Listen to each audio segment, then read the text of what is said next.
तर रामकृष्ण हरी मंडळी, कसं आहे? मी तुमचा साईश. आज आपल्याला सकाळी सकाळी जायचं होतं चिखलात म्हणजेच वावरात जायचं होतं. वावरात कशासाठी? तर सोयाबीनवर पाणी लावण्यासाठी. काय आमच्या इकडे पाऊसच होईना भाऊ. मग काय आपण डायरेक्ट गेलो वावरात सकाळी सकाळी. वावरात गेल्यानंतर आहे ना आपलं पाणी लावून झालं. आता आपल्याला जायचं होतं डी-मार्टला. आपला क्रिएटिव्ह मित्र आहे. याचं पण अकाउंट Instagramला. आम्ही असे सेम टू सेम व्हिडिओ बनवितो. आणि 2 क्रिएटिव्ह मित्र मिळाल्यावर आहे ना, काय मजा होती ना दिवसाची. तर ते तुम्हाला व्हिडिओमध्ये पुढं कळेल. तर डी-मार्टला जायचा विषय असा होता, की आपलं थोडं काम होतं. व्हिडिओमध्ये थोडी इम्प्रूव्हमेंट करायची होती. त्याच्यामुळे आपण डी-मार्टला गेलो होतो. त्याच्यानंतर आपलं एक वेगळं काम होतं. 2 20 फुटाची पाईप आणायची होती घरी. आता खरंच सांगतो, मी शब्दात व्यक्त नाही करू शकत.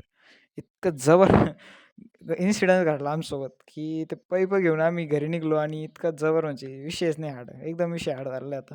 आणि रात्रीत एक उपक्रम राबवला नगरपालिकेने. तर उपक्रम असा होता, गणपती ओढ्यात किंवा पाटात बुडवायचा नाही. तर नगरपालिकेने ठिकठिकाणी टाक्या ठेवलेल्या होत्या आणि त्या टाक्यांमध्ये आपण गणपती बुडवायचा होता. असा विषय होता तो. पाटात वगैरे कुठंच नाही बुडवायचा. तर रामकृष्ण हरी.